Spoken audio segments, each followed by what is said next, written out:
మూడవ స్కందం 18వ అధ్యాయం 13వ శ్లోకం నుంచి 28వ శ్లోకం వరకు చర్చించుకోవడానికి ప్రయత్నిద్దామంట. సో ఇప్పుడు యుద్ధం మొదలవుతుంది. సో యుద్ధం జరుగుతుంది. మధ్యలో బ్రహ్మదేవుడు వచ్చి భగవంతుడికి ఏదో ప్రార్థన చేసుకుంటాడు. ఏంటి, ఎలా యుద్ధం జరిగింది, బ్రహ్మదేవుడు ఏమని ప్రార్థన చేసుకుంటాడు భగవంతుడికి, దాని తర్వాత ఏం జరిగిందనే విషయాలన్నీ కూడా ఈరోజు నుంచి చర్చించుకుందామంట. సో దానికన్నా ముందు మంగళాచరణ చేసుకుందాం. ఓం అజ్ఞానతిమిరాంధస్య జ్ఞానాంజనశలాకయ చక్షురున్మిలితం येन తస్మై శ్రీగురవే నమః. శ్రీచైతన్యమనోభీష్టం స్థాపితం येन భూతలే స్వయం రూపః కదా మह्यं దదాతి స్వపదాంతికం. వందేహం శ్రీగురూన్ శ్రీయుతాపదకమలం శ్రీగురూన్ వైష్ణవాంశ్చ శ్రీరూపం సాగ్రజాతం సహగణ రఘునాథాన్వితాం తం సజీవం సాద్వైతం సావధూతం పరిజనసహితం కృష్ణచైతన్యదేవం శ్రీరాధాకృష్ణపాదాన్ సహగణ లలిత శ్రీవిశాఖాన్వితాంశ్చ నమో ఓం విష్ణుపాదాయ కృష్ణప్రేష్టాయ భూతలే శ్రీమతే భక్తివేదాంతస్వామినితి నామినే. నమస్తే సారస్వతే దేవే గౌరవాణి ప్రచారిణే నిర్విశేషః శూన్యవాది పాశ్చాత్యదేశతారిణే. నమో మహావదన్యాయ కృష్ణ ప్రేమ ప్రదాయతే కృష్ణాయ కృష్ణ చైతన్యనామినే గౌరత్విషే నమః. హే కృష్ణ కరుణా సింధో దీనబంధో జగత్పతే గోపేశ గోపికా కాంత రాధాకాంత నమోస్తుతే. తప్త కాంచన గౌరాంగీ రాధే వృందావనేశ్వరీ వృషభానుసుతే దేవి ప్రణమామి హరిప్రియే. నీలాచల నివాసాయ నిత్యాయ పరమాత్మనే బలభద్ర సుభద్రాభ్యాం జగన్నాథాయ తే నమః.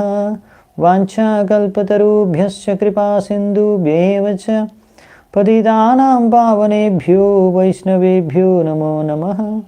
జయ శ్రీ కృష్ణ చైతన్య ప్రభు నిత్యానంద శ్రీ అద్వైత గదాధర శ్రీవాసాది గౌరభక్త వృంద. హరే కృష్ణ కృష్ణ కృష్ణ హరే హరే హరే రామ రామ రామ హరే హరే. హరే కృష్ణ. సో ఇప్పుడు మనము 13వ శ్లోకం మైత్రేయుని ద్వారా విందామంట. మైత్రేయ ఉవాచ సోదిక్షిప్తో భగవత ప్రలబ్ధశ్చారుషాభృశం ఆజహారోల్బనం క్రోధం క్రీడ్యమానో హిరాడివ. సో ఇక్కడ ఏం చెప్తున్నారంటే, మైత్రేయుని ఇలా భగవంతుడు ఎప్పుడైతే ఈ విధంగా మనం చూసాం కదా నిన్న డైలాగ్స్ భగవంతుడివి కూడా, ఆ భగవంతుడు చెప్పిన వాక్యాలకి బాగా ఉత్తేజితుడైపోయి బాగా క్రోధితుడైపోయి ఒక బుసకొట్టే ఒక కోబ్రా పాములాగా తయారయ్యాడనమాట. ఎవరు? ఈ హిరణ్యాక్షుడు. అంటే ఇప్పుడు భగవంతుడి పట్ల ఆయనకు క్రోధం, యుద్ధం చేయాలి అనేది ఇంకా పెరిగిపోయిందనమాట. ఇలా కోబ్రా పాములా కనిపిస్తున్నాడు. కోబ్రాతో పోల్చి చెప్పారు ఇక్కడ. ఎందుకంటే ఎంత పెద్ద పాము అయినా సరే, కోబ్రాని నాగపాము అంటారా, ఏం పాము అంటారు, ఓకే.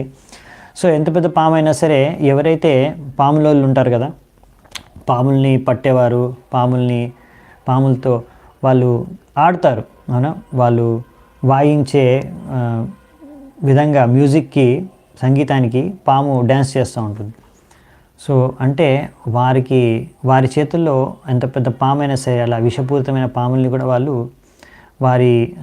వారి దగ్గర ఒక ఆటబొమ్మ అయిపోతుందన్నమాట. అలా ఇప్పుడు ఇతను కోబ్రాలాగా ఉన్నాడు, కానీ భగవంతుడు ఇతనితో కూడా ఆడుకుంటాడు ఆటబొమ్మలాగా.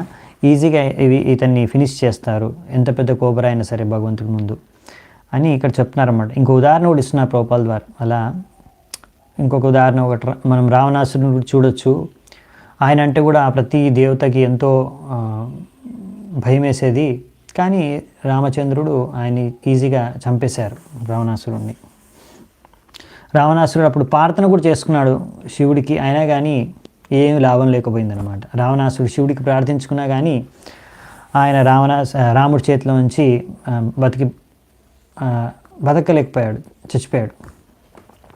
సో అలా ఇతను కూడా హిరణ్యాక్ష కూడా వరాహస్వామి యొక్క చేతిలో చనిపోతాడు. ఇతనికి కూడా బ్రహ్మదేవుడి వరం ద్వారా ఎంతో శక్తి లభించిన ఇప్పుడు మాత్రం భగవంతుడైన వరాహదేవుడి ద్వారా మృతి చెందబోతున్నాడు అనే ఉద్దేశంతో ఇలా అంటున్నారన్నమాట మైత్రేయుని. సో మరి ఏం జరిగిందో చూద్దామంట. సృజన్ అమర్షిత శ్వాసాన్ మన్యు ప్రచలితేంద్రియ ఆసాధ్య తరసా దైత్యో గదయాన్యహనద్ధరిం.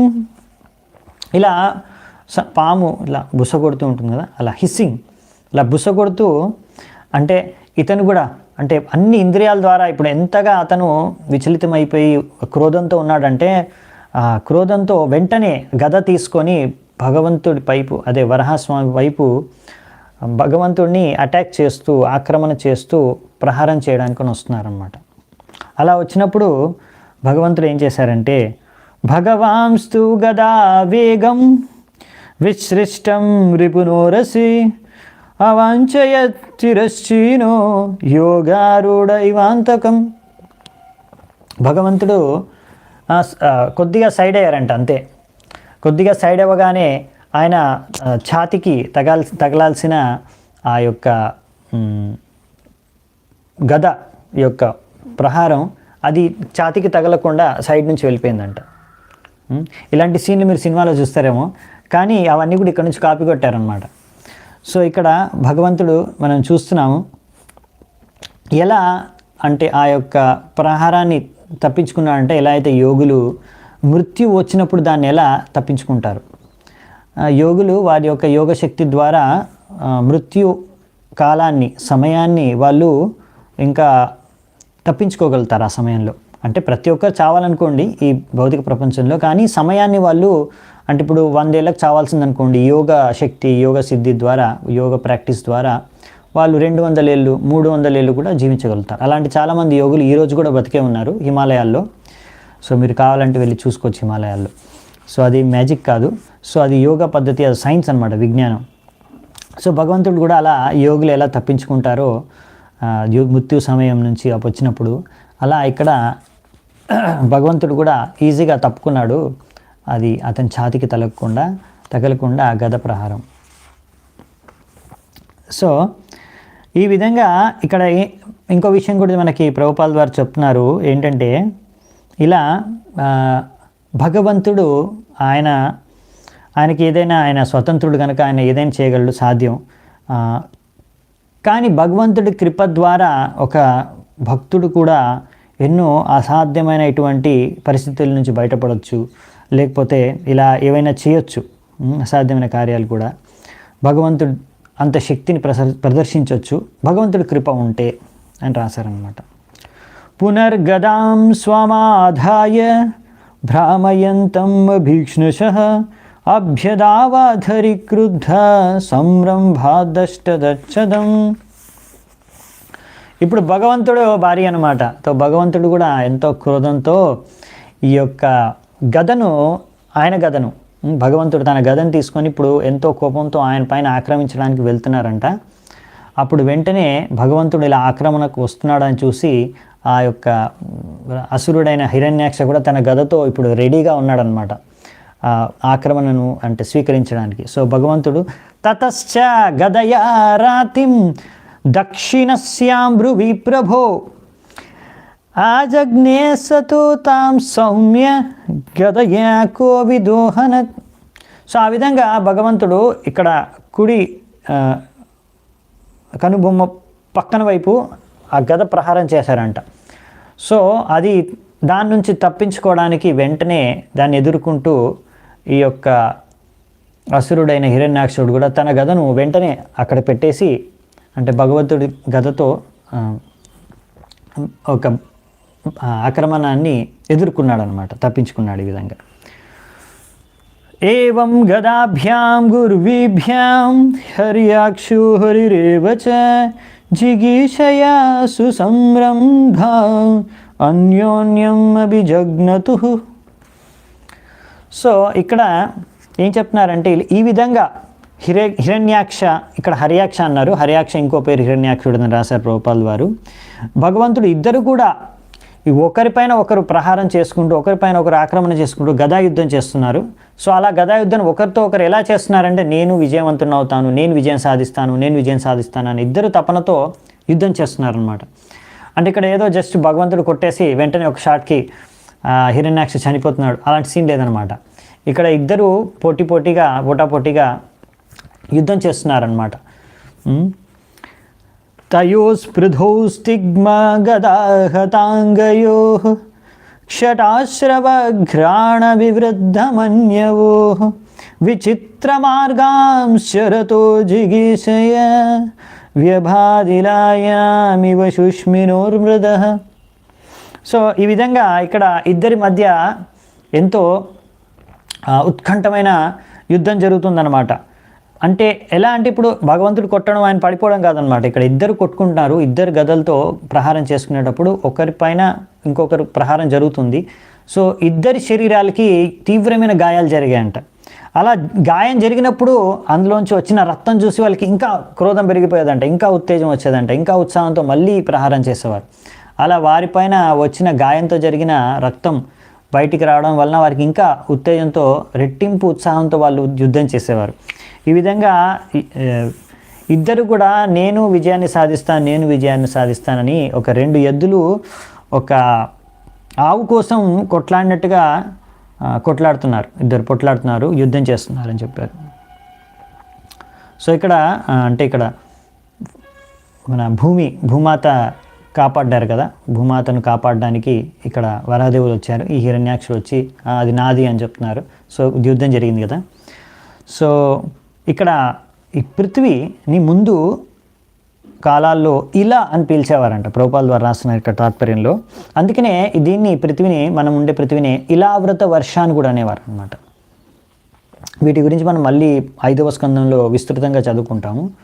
సో ఈ 14 ప్లానటరీ సిస్టమ్స్ ఉంటాయి కదా, 14 లోకాల్లో మనది 7వ లోకంలో ఏంటంటే ఇలాంటి మర్త్యలోకం అనమాట.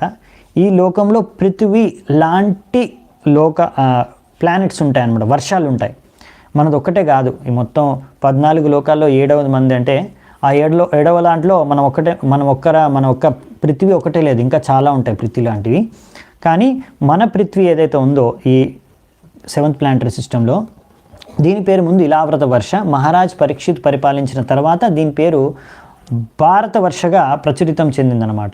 సో భారతవర్ష అంటే మనం ఉన్న భూమి మొత్తం, పృథ్వీ మొత్తాన్ని భారతవర్ష అనేవారు ముందు. కానీ ఇప్పుడు ప్రస్తుతానికి ఓన్లీ భారతవర్ష, భారత అంటే ఓన్లీ ఇప్పుడు మనకున్న ఇండియా మాత్రమే. కానీ యాక్చువల్లీ అలా కాదనమాట, భారతవర్షం మొత్తం భూమి అంతా భారతవర్షం ముందు. సో ఎలాగైతే ప్రభుపాల్ వారు అంటున్నారు, నా కాలంలో నేను ఉన్నప్పుడే నా ముందే ఇలా ఇండియా పాకిస్తాన్ హిందుస్థాన్గా విడిపోయింది. సో ఆ విధంగా ఇంకా కొంచెం చిన్నదైపోయింది ఇప్పుడు ఇండియా. సో ఆ విధంగా తర్వాత బంగ్లాదేశ్గా విడిపోయి ఇంకా చిన్నగా అయిపోయింది. సో అందుకే ఇప్పుడు మనకు చిన్నగా కనిపిస్తుంది ఇండియా, భారత్ అని. కానీ ముందు మొత్తం పృథ్వీ అంతా భారతవర్షాన్ని పిలువబడేది. సో ఆ విధంగా ఇప్పుడు ఎన్నో అలా నేషన్స్గా, ఎన్నో దేశాలుగా ఇలా బౌండరీస్ ద్వారా విడిపోయి చిన్నగా అయిపోయింది భారత్, ఇండియా అని చెప్తున్నారు. దైత్యస్య యజ్ఞావయవస్య మాయ గృహీతవారాహతనోర్మహాత్మనః కౌరవ్యమహ్యాన్ ద్విషతోర్విమర్దనం దిదృక్షురాగాదృశిభిర్వ్రతస్వరాట్. సో ఇక్కడ ఏం జరిగిందంటే ఆ సమయంలో మరి భగవంతుడు బాగానే ఎంజాయ్ చేస్తున్నారు. ఆయన అసలు హిరణ్యాక్షుడిని పంపించిందే యుద్ధం ఆస్వాదించడానికి, యుద్ధం చేయడానికి, ఆయన కొంచెం యుద్ధలీల చేయడానికి వచ్చారు. సో అందుకే ఆయన వెంటనే ఒక షాట్ చంపేయట్లేదు అనమాట, మంచిగా యుద్ధం చేస్తున్నారు భగవంతుడు. సో ఆయన ఎంజాయ్ చేస్తున్నారు వరదేవుడు. కానీ బ్రహ్మదేవుడు ముఖ్యంగా ఆయన దేవతలందరినీ పరిస్థితి చూసి, మిగతా సామాన్య వేరే సాధువులు, సంతులు కానీ ఇంకా వేరే రకరకాల వ్యక్తులందరి యొక్క చింతన, టెన్షన్ చూసి ఇప్పుడు వాళ్ళందరి తరఫున ప్రతినిధిత్వం వహిస్తూ ఇప్పుడు మాట్లాడబోతున్నారు, ఇక్కడికి వచ్చారు, చూస్తున్నారు, వీక్షిస్తున్నారు ఈ యొక్క యుద్ధాన్ని. సో ఈ విధంగా ఆయన చూస్తున్నారు అన్నమాట. ఈ యొక్క పృథ్వీని రక్షించడం కోసం, మనందరినీ రక్షించడం కోసం, మన కోసం అనేసి ఇప్పుడు వరాహదేవుడు ఇలా ఈ యొక్క హిరణ్యాక్షుడితో యుద్ధం చేస్తున్నాడు. ఇంత భీకరమైన యుద్ధం జరుగుతుంది అనేసి బ్రహ్మదేవుడు అక్కడికి వచ్చి అందరితో పాటు, ఆయనతో పాటు దేవతలు, ఇంకా రకరకాల మునులు, ఋషులు అందరూ ఉన్నారనమాట. సో వాళ్ళందరి తరఫున ఇప్పుడు వచ్చి మాట్లాడబోతున్నారు అనమాట. ఇక్కడ అలా భగవంతుడిని యజ్ఞావయావస్య అని వర్ణించారు. అంటే భగవంతుడే యజ్ఞ స్వరూపం భగవంతుడు. భగవంతుడి రూపం ఇంకా విష్ణు, యజ్ఞ ఇవన్నీ ఏమాత్రం భేదం లేదనమాట. వరాహస్వామి ఇక్కడ యజ్ఞ అనే పేరుతో వర్ణించబడుతున్నారు, యజ్ఞావయస్య. సో అందుకనే అసలైన యజ్ఞ అంటే ఎవరంటే విష్ణు అన్నమాట. సో మనము అర్పించేది యజ్ఞంలో ఎవరికి అంటే విష్ణువుకి అన్నీ కూడా. సో ఇంకా బ్రహ్మని ఇక్కడ స్వరాట్ అని చెప్పారు. దీనికి ఒక మంచి వ్యాఖ్యానం ఇచ్చారు ప్రభుపాల్ వారు. ఈ పారాగ్రాఫ్ మీరు చదువుకోండి, చాలా చాలా ఇంపార్టెంట్ మన ప్రాక్టికల్ జీవితంలోకి. సో ఇక్కడ స్వరాట్ అని ఇచ్చారు. అదేంటి, భగవంతుడు ఒక్కడే కదా, అభిజ్ఞ స్వరాట్. ఇక్కడ బ్రహ్మదేవుడిని ఎలా వ్రత స్వరాట్ అని రాశారు అంటే, ఇక్కడ ప్రభుపాల్ వారు అంటున్నారు, మామూలుగా ప్రతి జీవాత్మకి ఎంతో కొంత స్వాతంత్రం అనేది ఉంటుంది. ప్రతి జీవాత్మకి కొంత స్వాతంత్రం ఉంటుంది. కానీ ఇక్కడ బ్రహ్మదేవుడికి స్పెషల్ ఏంటంటే, అందరి జీవాత్మల్లో కూడా ఈ యొక్క భౌతిక ప్రపంచంలో అందరికన్నా ఎక్కువ ప్రధానమైన జీవాత్మ ఎవరు అంటే బ్రహ్మదేవుడే. ఆయనే భగవంతుడు కృష్ణుడి యొక్క ప్రతినిధి ఈ యొక్క లోకంలో. ఇంకా ఈ విశ్వంలో ఎన్నో రకాల కార్యాలు, అంటే ఈ విశ్వం నడవడానికి ఎంతోమంది దేవతలు దీన్ని మేనేజ్ చేయడానికి వాళ్ళందరూ కృషి చేస్తున్నారు. వాళ్ళందరినీ తీసుకొని ఇప్పుడు వాళ్ళకే ప్రతినిధిగా వస్తున్నారు. అంటే వాళ్ళందరూ కూడా బ్రహ్మదేవుడి యొక్క మార్గదర్శనంలోనే ఎన్నో రకాల బాధ్యతల్ని నిర్వహిస్తున్నారు. సో మొత్తం విశ్వాన్ని సరిగ్గా పరిపాలన చేసుకోవడానికి ఒక ముఖ్యమైన భగవంతుడి తరఫున బాధ్యతను వహించింది ఎవరు అంటే బ్రహ్మదేవుడు. అవునా, సృష్టిని కూడా రచిస్తారు కొంచెం తర్వాత. ఇలా ఆ సృష్టిని పాలించేది విష్ణువు అయినా కానీ ఆయన ఎవరి ద్వారా చేస్తారంటే ఈ దేవతల ద్వారా. ఈ దేవతలందరూ కూడా బ్రహ్మదేవుడి మార్గదర్శనాన్ని అనుసరిస్తారు. సో ఈ భగవంతుడికి యొక్క ఇంత పెద్ద బాధ్యతను భగవంతుడి కార్యం ఏంటి, విష్ణువు కార్యం ఏంటి, ఈ మొత్తం విశ్వాన్ని పరిపాలించడం. కానీ విష్ణువుని పరిపాలించే ఈ ముఖ్యమైన బాధ్యత ఇందులో తీసుకునేది ఎవరంటే బ్రహ్మదేవుడు. అందుకని బ్రహ్మదేవుడికి అందరికన్నా ఎక్కువ స్వతంత్రాన్ని ప్రసాదించారంట భగవంతుడు. సాధారణ జీవాత్ముల కన్నా కూడా బ్రహ్మదేవుడికి ఎక్కువ స్వతంత్రం ఉందంట. అందుకే ఆయన ఇక్కడ స్వరాట్ అని పిలిచారంట. భగవంతుడి తరఫున, భగవంతుడి యొక్క ఆదేశం లేకపోతే అనుగ్రహం ద్వారా ఆయనకి ఎంతో స్వతంత్రం ఉంది. అటువంటి బ్రహ్మదేవుడు ఇప్పుడు ఆ స్వతంత్రంతోనే ఇక్కడ భగవంతుడి దగ్గరికి వచ్చి అందరి తరఫున భగవంతుడికి ఇప్పుడు బ్రహ్మదేవుడే వినిపించుకుంటున్నారు. సో అదేంటి, బ్రహ్మదేవుడికి ఎందుకు ఇచ్చారు అలా ఎక్కువ స్వతంత్రం అంటే ఇదే పాయింట్ అనమాట. ఒక్కొక్కసారి మామూలుగా ఇది చాలా సింపుల్ అర్థం చేసుకోవడానికి. ఎవడైనా తండ్రి ఉన్నారనుకోండి, ఒక తండ్రి ఉన్నాడు, అతనికి ఒక 2 కుమారులు ఉన్నా, 4 కుమారులు ఉన్నారు, కొంతమంది పిల్లలు ఉన్నారు, కొంతమంది కుమారులు ఉన్నారు.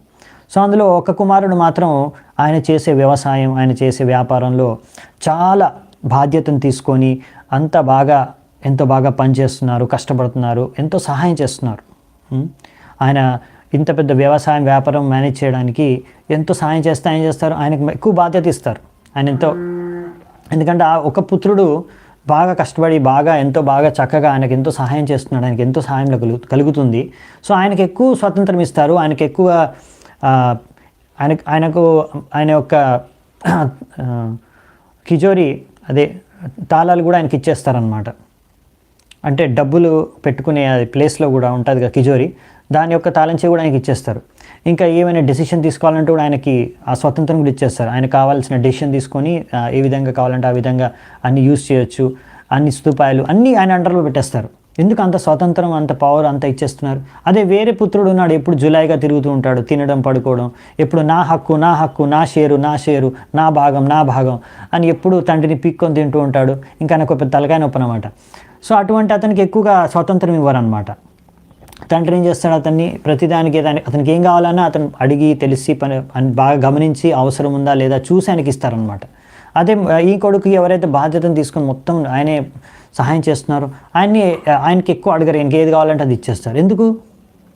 ఎందుకంటే ఆయనకు తెలుసు ఇతను సరిగ్గా వినియోగిస్తాడు స్వతంత్రాన్ని, ఇతనికి ఇచ్చిన స్వతంత్రాన్ని కానీ సదుపాయాన్ని కానీ సరిగ్గా వినియోగిస్తాడు అనే నమ్మకం ఉంది, ఆయన చూశాడు కాబట్టి. అతనికి ఇచ్చానంటే స్వతంత్రం కానీ సదుపాయం కానీ దాన్ని దుర్వినియోగం చేస్తాడని తెలుసు కనుక. సో అందుకే అలా ఎవరైతే ఎక్కువగా బాధ్యతను వహిస్తారో భగవంతుడి తరఫున వారికి భగవంతుడు ఎక్కువగా స్వతంత్రం ఇస్తారు. అందుకే బ్రహ్మదేవుడికి ఎక్కువ స్వతంత్రం ఇచ్చారనే విషయాన్ని ఇక్కడ మనకి తాత్పర్యంలో తెలియజేస్తున్నారు అన్నమాట. దీని ద్వారా మనం అర్థం చేసుకోవాలి ఏంటంటే మన జీవితంలో కూడా ఎప్పుడైనా సరే మనము ఎంత వీలైతే అంత భగవంతుడి ఈ ప్రచార కార్యక్రమం, ఈ కృష్ణ చైతన్య ఆందోళనలో ఎంత వీలైతే అంత మనం కూడా బాధ్యతాయుతంగా సేవ చేయడానికి ప్రయత్నించాలన్నమాట. ఆసన్న శౌంధీరమపేత సాధ్వసం కృత ప్రతీకారమహార్య విక్రమం విలక్ష్య దైత్యం భగవాన్ సహస్రణీర్ జగాదనారాయణమాదిసూకరం. ఇప్పుడు అక్కడ వచ్చిన తర్వాత బ్రహ్మదేవుడు ఆయన ఇక్కడ రాశారు, బ్రహ్మదేవుడు ఏమని రాశారు చూడండి. ఇక్కడ ప్రభుపాదుల వారు వర్ణిస్తున్నారు, అంటే ఇక్కడ శ్లోకంలో వర్ణించారు. బ్రహ్మదేవుడు ఆయన అందరికి అధిపతి, రకరకాల ఋషులు మునులు ఇంకా ఆధ్యాత్మిక మార్గంలో ఉండే వాళ్ళందరికీ కూడా అక్కడ చేరుకున్నారంట. అక్కడ చేరుకున్న తర్వాత చూసారంటే ఈ యొక్క రాక్షసుడు అంటే అసురుడు ఆయన హిరణ్యాక్షుడు ఎంతో శక్తివంతంతో ఎంతో శక్తి కూడిన అతను ఎవ్వరూ ఈ విశ్వంలో ఓడించలేరు భగవంతుడు తప్ప. సో అతను ఇప్పుడు భగవంతుడితో డైరెక్ట్గా యుద్ధం చేస్తున్నాడు. ఈ భగవంతుడే ఈ వరాహస్వామి, నారాయణుడే వరాహస్వామి రూపంలో వచ్చి ఇక్కడ ఈ యొక్క హిరణ్యాక్షుడితో యుద్ధం చేస్తున్నాడు అనే విషయాన్ని ఇక్కడ చెప్తున్నారనమాట.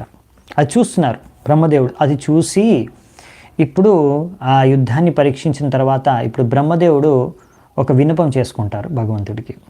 అదేందో మనం చూద్దామంట. బ్రహ్మోవాచ ఏషతే దేవదేవానాం అంగ్రిమూలం ఉపేయుషాం విప్రాణాం సౌరభేయీనాం భూతానామప్యనాగసాం ఆగస్కృద్భయకృద్దుష్కృద్ అసంరాద్ధావరోసురః అన్వేషన్న ప్రతీరతో లోకానతతి కంటకః. కంటకం అంటే ఒక ముల్లులాగా తయారయ్యాడు వీడు.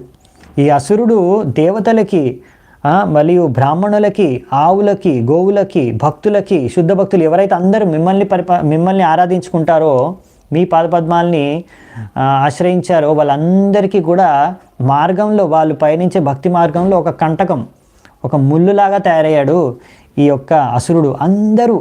వీళ్ళందరూ కూడా ఇతని చేత ఎంతో కష్టాన్ని అనుభవించారు. వీళ్ళందరికీ ఎంత హాని కలిగించాడంటే వాళ్ళందరూ కూడా వీడిని చూసి భయపడే విధంగా అయిపోయారు. సో ఇంతగా వాళ్ళందరినీ కూడా హెరాస్ చేశారు, అంత టార్చర్ చేశారు ఈ యొక్క అసురుడు. కనుక ఇతనికి నా దగ్గర నుంచి వరం దొరికింది, కానీ ఇతను ఆ వరాన్ని తీసుకొని ఆ అసుర ప్రవృత్తిని పెంచుకొని ఈ విధంగా దుర్వినియోగం చేసుకున్నాడు ఆ వరాన్ని. అలా మా అందరికీ కూడా ఎంతో, వీళ్ళందరికీ కూడా ముఖ్యంగా ఇక్కడ బ్రాహ్మణులకి, దేవతలకు, ఇంకా అందరూ భక్తులకి, సాధువులకి, వీళ్ళందరికీ, గోవులకు, వీళ్ళందరికీ కూడా ఎంతో కష్టాన్ని కలిగించాడు. ఇప్పుడు ప్రతి చోట అతని యొక్క ప్రతిభను, అతని యొక్క శక్తిని ప్రదర్శించడానికి ప్రతి దగ్గర యుద్ధం చేసుకుంటూ తిరుగుతూ ఉన్నాడు. ఈరోజు అలా తిరుగుతూ మీ దగ్గరకు వచ్చి ఇక్కడ యుద్ధం చేస్తున్నాడు మీతో పాటు. సో ఇది అసురుడి యొక్క పద్ధతి. ప్రభుపాదుల వారు ఇక్కడ వర్ణిస్తున్నారు. 2 రకాల మనుషులు ఉంటారు కదా, సుర, అసుర అని. సుర అంటే ఎవరైతే భగవంతుడి ఆదేశాలని పాటిస్తారో, భగవంతుడిని ఆరాధిస్తారో, భగవంతుడి ఆదేశాలనుసారంగా జీవిస్తారు. అసుర అంటే భగవంతుడికి విపరీతంగా వ్యవహరిస్తారు. సో ఇక్కడ ఏంటంటే డీమన్స్, వీళ్ళు ఏం చేస్తారంటే అసురులు ఇలా బ్రాహ్మణుల్ని, దేవతల్ని, భక్తులని ఎప్పుడూ వారికి కష్టాన్ని కలిగించి వాళ్ళలో భయాన్ని ఉత్పన్నం చేయడానికి ప్రయత్నిస్తుంటారు. వాళ్ళందరూ చూస్తేనే వాళ్ళందరికీ ఇంకా భయం వేసే విధంగా వాళ్ళు వ్యవహరిస్తారనమాట. సో ఇక్కడ చెప్పేది ఏంటంటే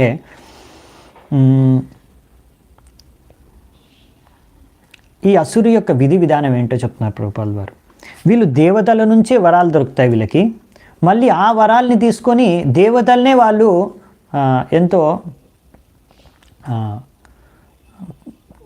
అంటాం వాళ్ళపైనే వాళ్ళు దాడి చేస్తారు, వాళ్ళకే కష్టాన్ని కలిగిస్తారనమాట దేవతలకే. సో ఈ విధంగా ఒక టీజ్ అని రాశారు.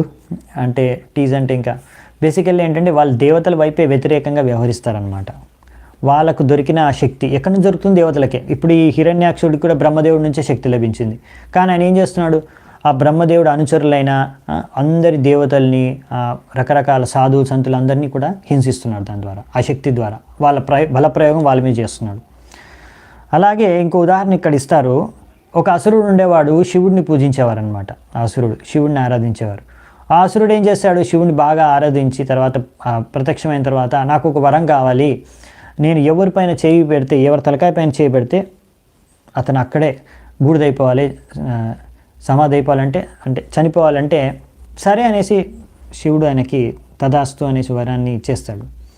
అప్పుడు ఆ వ్యక్తి, ఆ అసురుడు ఏం చేస్తాడంటే వెంటనే నేను ఫస్ట్ మీ పైన పెడతాను నేను శివుడి పైన పెట్టడానికి ప్రయత్నిస్తాడు. అవునా, మళ్ళీ శివుడు అక్కడ నుంచి పారిపోవాల్సి వస్తుంది. దాని తర్వాత మళ్ళీ విష్ణువు వచ్చి రక్షించాల్సి వస్తుంది శివుణ్ణి. సో ఈ విధంగా మరి ఇలాంటి దేవతలు వరాలు వాళ్ళ దగ్గర నుంచి తీసుకొని వాళ్ళపైనే వ్యతిరేకంగా వ్యవహరిస్తారనమాట. అటువంటి వ్యక్తి అనమాట ఈ అసురుడు అంటే. అసురుడి ఇది ఒక ప్రవృత్తి అనమాట. ఇది నేచర్. మీరు అనుకోవచ్చు అంతే, ఈ అసురులంతా రాక్షసులంతా అంతే, మనం అలా కాదు అనుకోకండి. ఇప్పుడు కలియుగంలో స్పెషాలిటీ ఏంటంటే, కలియుగంలో అసురుడు ముందులాగా ఇలా బయట కనిపించే ఆకారంలా ఉండకపోవచ్చు, కానీ ఇప్పుడు ప్రతి ఒక్కరి హృదయంలో, అంటే ప్రతి ఒక్క వ్యక్తి ఎవరైతే బద్ధ జీవియో వాళ్ళందరి హృదయాల్లో కూడా ఒక అసురుడు దాగి ఉన్నాడు అనమాట. ఒక రావణాసురుడు, హిరణ్యాక్షుడు, హిరణ్యకశిపుడు ఇలాంటి వాళ్ళందరూ. అంటే వాళ్ళ ప్రవృత్తి, అటువంటి ప్రవృత్తి ప్రతి ఒక్కరి బద్ధ జీవాత్మ యొక్క హృదయంలో ఉందన్నమాట. ఆ ప్రవృత్తి, ఆ యొక్క నేచర్, ఆ ప్రకృతి ఏదైతే ఉందో దాన్ని మనం గమనించి దాన్ని ఎప్పుడు మనము పెంపొందించకూడదు, దాన్ని పెంచకూడదు, దాన్ని మనం ఎప్పుడు నరిష్ చేయకూడదు, దానికి తిండి పెట్టకూడదు. మనం ఎప్పుడైనా మనలో ఉన్న ఒక మంచి భక్తుడి గుడ్ లేకుంటే ఒక దేవతా లక్షణాలని ఎలాగైతే ఎవరైతే బాగా శుద్ధ భక్తి చేస్తారో వాళ్ళ శరీరంలో, వాళ్ళ యొక్క వ్యక్తిత్వంలో అన్నీ మంచి 26 లక్షణాలు, దైవ లక్షణాలన్నీ కూడా వాళ్ళ శరీరంలో, దేవతలకు ఉండే లక్షణాలన్నీ కూడా వాళ్ళ శరీరంలో పెంపొందిపోతాయి అన్నారు. అలా అనమాట. అంటే మనం సరిగ్గా శుద్ధ భక్తి చేసామనుకోండి, అప్పుడు ఏం జరుగుతుందంటే మన దైవ లక్షణాలు ఏవైతే ఉన్నాయో అవన్నీ కూడా పెంపొందుతాయి. భస్మాసురుడా, అవును భస్మాసురుడు, అందరు చేయి పెడితే భస్మం అయిపోవాలనుకుంటారు. సో ఆ అసురుడి పేరు చెప్పారు. సో విధంగా మనం ఏం చేయాలంటే మన జీవితంలో కూడా మనం గమనించాలి. ఎప్పుడైనా ఇలా వ్యవహరించామనుకోండి మనం జాగ్రత్త పడాలి. మనం వ్యవహారాన్ని మనమే గమనించుకోవాలి. ఇది ఒక చాలా చాలా చాలా చాలా చాలా చాలా చాలా ముఖ్యమైన విషయం మన జీవితంలో. ఏంటంటే మనమే పరీక్షించుకోవాలన్నమాట. మనమే ఇంట్రోస్పెక్షన్ అంటారు. ఇంట్రోస్పెక్షన్ అంటే మనమే లోపల నుంచి చూసుకోవాలి. ఎందుకంటే బయటలో కనిపించదు మన లోపల ఏం మనం ఆలోచిస్తున్నాము, మన హృదయంలో ఏముందనేది, మన విచారధారణ ఏంటనేది, మనం ఎలా ఆలోచిస్తున్నాము, మన విచారధారణ ఏంటి అనేది మనమే పరీక్షించుకోవాలన్నమాట. నేను ఎలా ఆలోచిస్తున్నాను, నేను ఇలా అసురుడిలాగా ఆలోచిస్తున్నాను. సో అసురుల లక్షణం ఇదన్నమాట. మనం కూడా అలాగే ఒకవేళ మనకు ఎవరైతే మేలు చేశారో, మనకు ఎవరైతే శక్తిని ప్రసాదించారో, మనకి ఏదైనా ఇచ్చారో ఆ శక్తిని తీసుకొని, ఆ పవర్ని తీసుకొని, ఆ పొజిషన్ని తీసుకొని వాళ్ళకి వ్యతిరేకంగా మనం వ్యవహరిస్తున్నామా, వాళ్ళని హింసిస్తున్నామా, ఆ విధంగా మనం చేస్తున్నామా అనే విషయాన్ని ఆలోచించాలన్నమాట.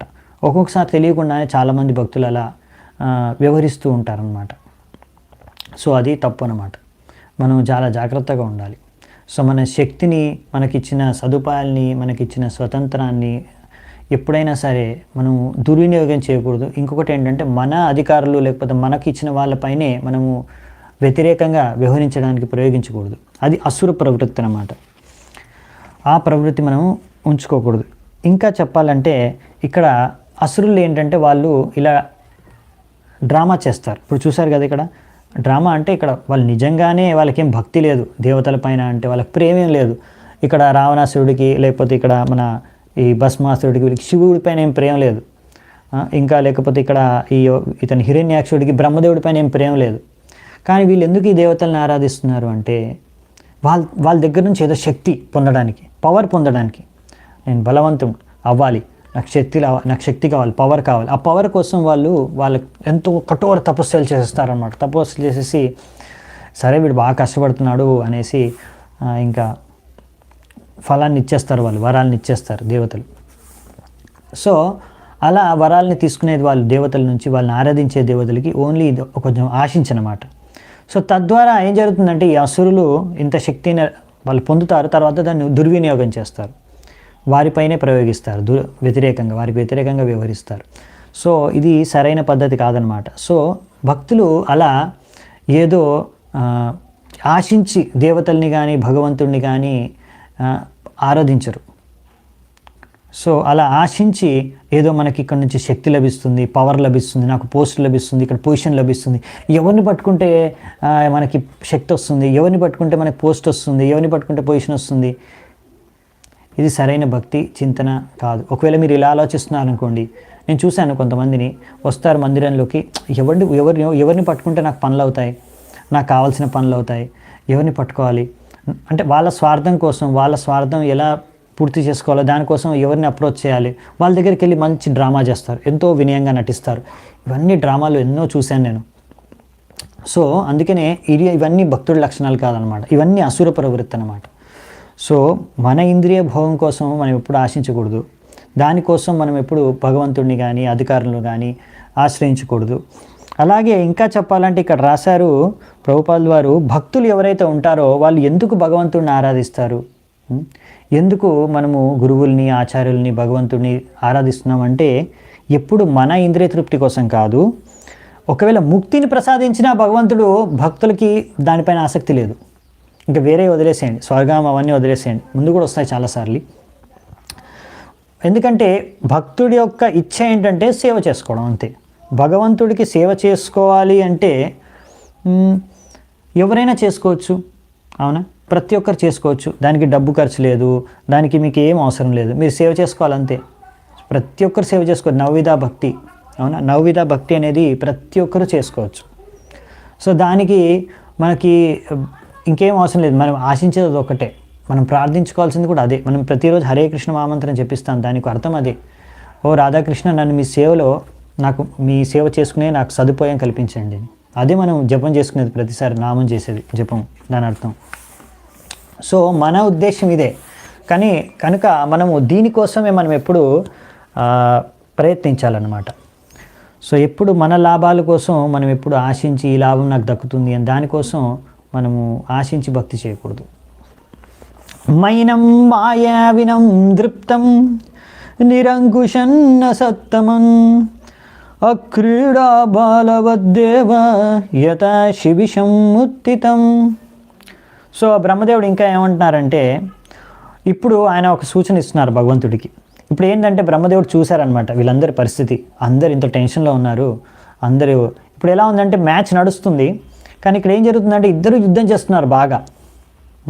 ఇప్పుడు బ్రహ్మదేవుడు ఏమంటున్నారంటే, మీరు ఇంతసేపు చాలాసేపు మీరు ఆడుకున్నారు అసురుడితోని, ఈ సర్పం వంటి అసురుడితో మీరు చాలాసేపు ఆడుకున్నారు, ఇంకా ఎక్కువసేపు ఆడుకోకండి, వెంటనే చంపేసేయండి వీడిని.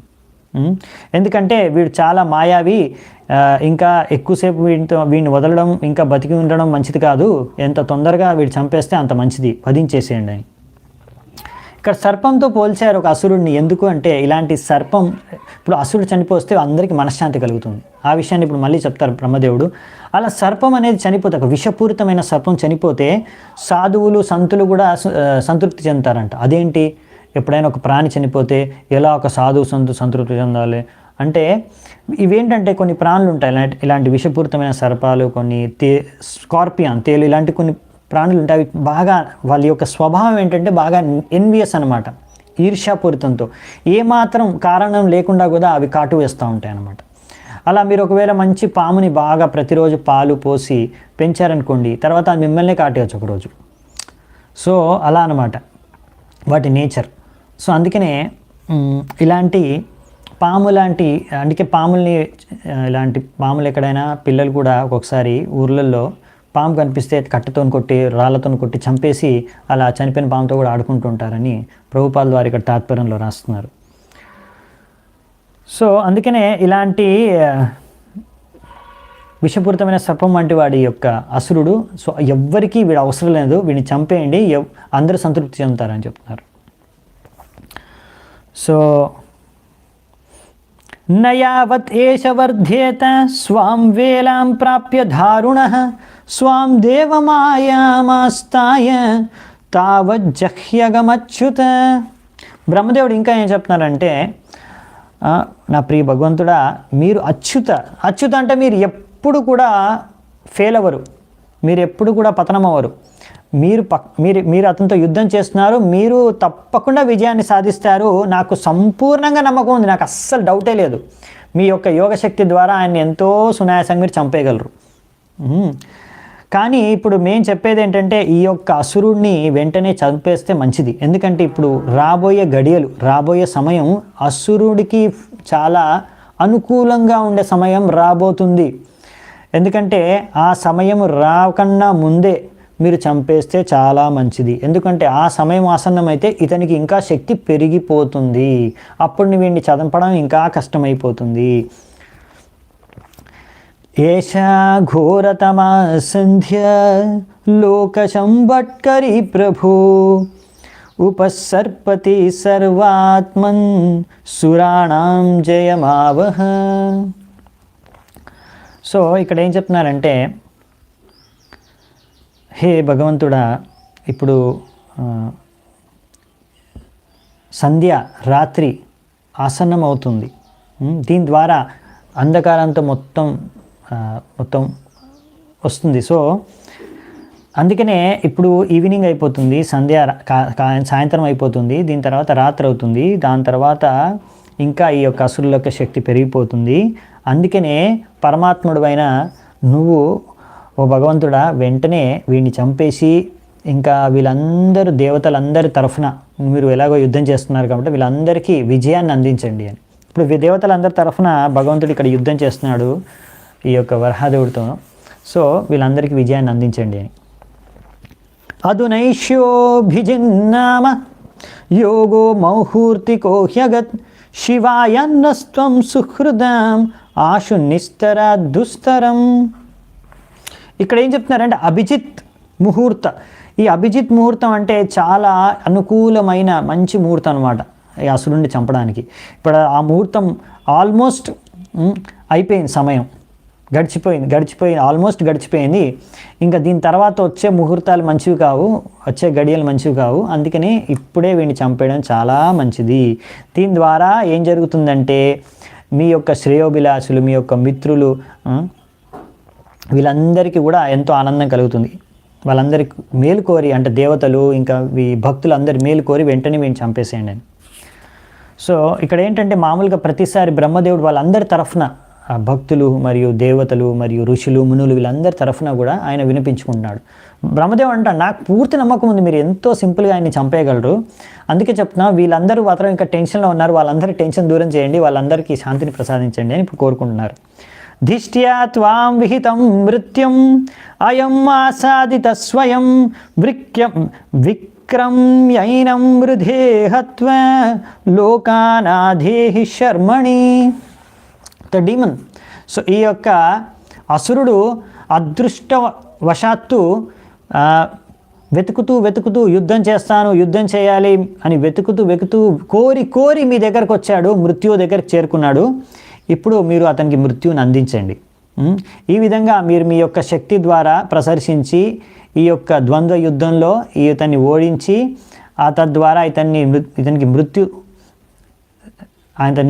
ఇచ్చేసి తద్వారా మొత్తం ముల్లోకాల్లో శాంతి భద్రతల్ని నెలకొల్పండి అనేసి. అంటే ఇప్పుడు అశాంతి ఉందన్నమాట. అందరూ ఎందుకు అంత టెన్షన్? మీరు అనుకోవచ్చు, అరే భగవంతుడు యుద్ధం చేస్తున్నాడు కదా, భగవంతుడు ఎలాగైనా చంపేస్తాడు కదా, దానికి అంత టెన్షన్ తీసుకోవడం ఎందుకు? మీరు కూడా మ్యాచ్ చూడొచ్చు కదా ఇంకా ఎక్కువసేపు. సో ఇక్కడ ఏంటంటే మనం విషయం అర్థం చేసుకోవాలి. శుద్ధ భక్తులకైతే అంటే 100% నమ్మకం ఉంటుంది భగవంతుడి పైన. సో వాళ్ళకి టెన్షన్ ఉండదు. బ్రహ్మదేవుడు చెప్పేశాడు, నాకు 100% నమ్మకం ఉంది మీరు చంపేస్తారు అతన్ని. కానీ ఇప్పుడు వీళ్ళందరి తరఫున నేను అడుగుతున్నాను, ఎందుకంటే ఇప్పుడు అందులో ఎంతోమంది సాధువులు, సంతులు, ఇంకా చాలామంది బ్రాహ్మణులు, లేకపోతే దేవతలు, వీళ్ళందరూ కూడా 100% అందరూ శుద్ధ భక్తులు కాదు కదా. సో మనం 100% శుద్ధ భక్తులు లేనప్పుడు మనం అందరం భక్తులమే, భగవంతుడిని ఆరాధించుకుంటాము. అందుకనే మనకి భయం అనేది వేస్తుంది అనమాట. ఎప్పుడైనా సమస్యలు వచ్చినప్పుడు, లేకపోతే ఇలా అసురులు వచ్చినప్పుడు వీళ్ళ ద్వారా భయం అనేది కలుగుతుంది. ఎందుకంటే మనకి ఇంకా 100% మనం శుద్ధం భక్తులం అవ్వలేదు, ఇంకా 100% మనం అతీతులం కాలేదు ఈ యొక్క భౌతిక జగత్తుకి. అందుకే భయం అనేది ఉంటుంది లోపల. సో కానీ అది మనం భగవంతుడిని ఆశ్రయించే తద్వారా మనం భయాన్ని నుంచి ముక్తులం అవ్వగలం. సో ఆ భయాన్ని భగవంతుడే దూరం చేయగలడు. అందుకనే ఇక్కడ బ్రహ్మదేవుడు భగవంతుడికి ప్రార్థన చేస్తున్నాడు అందరి తరఫున, ఎవరైతే భగవంతుడిని ఆశ్రయించిన వాళ్ళందరికీ మేలు చేయమని. సో ఇక్కడే ఈరోజు మన చర్చను ముగిస్తాను. చాలా చాలా ధన్యవాదాలు. శిల ప్రభుపాద్ కీ జై. గ్రంథరాజ్ శ్రీమద్ భాగవతం కీ జై. సమవేత గౌరభక్త వృంది కీ జై. నితాయ్ గౌర్ సీతనాథ్ ప్రేమనంది హరి హరి బోల్.